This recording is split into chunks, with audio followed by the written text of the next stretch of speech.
हमने अपने पिछले वीडियो में जो था वो ये बात पढ़ ली कि प्लांट्स जो है वो क्रिएट करता है फोटोसिंथेसिस से ग्लूकोज। अब ये ग्लूकोज इस्तेमाल कैसे होगी टू प्रोड्यूस द एनर्जी, इसको अंडरस्टैंड करने के लिए we will now study the topic of cellular respiration. As the name show कि cellular means cells and respiration means the conversion of glucose into the energy. अब इसको जो है ये सेल लेवल पे हो रहा होता है, तो that's why we called it is a series of chemical reaction, जिसकी वजह से सेल्स जो है वो ग्लूकोज को ब्रेक डाउन करके उससे एनर्जी ऑब्टेन करते हैं और ये एनर्जी अगेन एटीपी की फॉर्म में स्टोर हो जाती है। अगर देखा जाए तो रिस्पिरेशन दो तरह की होती है। Aerobic respiration, the respiration that take place in the presence of oxygen, और जब ऑक्सीजन ना हो तो जो दूसरी रिस्पिरेशन होती है उसको हम कहते हैं anaerobic respiration, which means without oxygen respiration. अब हम बात करते हैं एनएरोबिक रिस्पिरेशन की। एज आई हैव शोन कि an means without, aerobic means the presence of oxygen. So anaerobic respiration ये वो रिस्पिरेशन होती है जो कि बैक्टीरियाज और दूसरे unicellular organisms in the absence of oxygen करते हैं।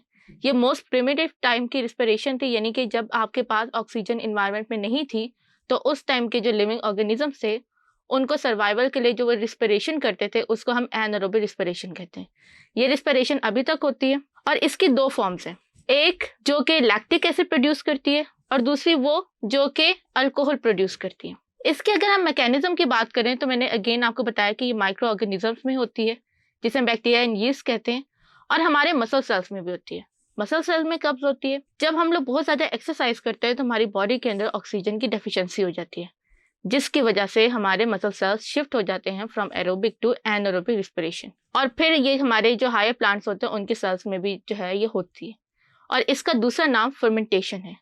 यस, फर्मेंटेशन से आपके जहन में वही वाली बात आ रही होगी कि योगर्ट बनाने का, cheese making process, wine making process, तो उन सारे प्रोसेसेस के लिए जो रिस्पिरेशन होती है उसको हम एनएरोबिक कहते हैं, और दैट्स वाई इसको हम फर्मेंटेशन का नाम भी दे देते हैं। पहले बात करते हैं जो फर्स्ट टाइप ऑफ फर्मेंटेशन है, lactic acid fermentation. As the name show कि इसके अंदर जो बाय प्रोडक्ट बनेगी वो लैक्टिक एसिड होगी। अगर आप डायग्राम को देखें तो इसके अंदर जो ग्लूकोज है वो by the process of glycolysis is converted into pyruvic acid. ये पायरुविक एसिड क्योंकि प्लांट्स के लिए जो है ये टॉक्सिक है, तो बैक्टीरियाज इसे कन्वर्ट कर देंगे into lactic acid, and lactic acid is not toxic for the bacterias, और ये लैक्टिक एसिड जो है ये फिर आपकी जो है वो प्लांट बैक्टीरिया सेल्स जो है ये अपनी बॉडी से बाहर रिमूव कर देंगे।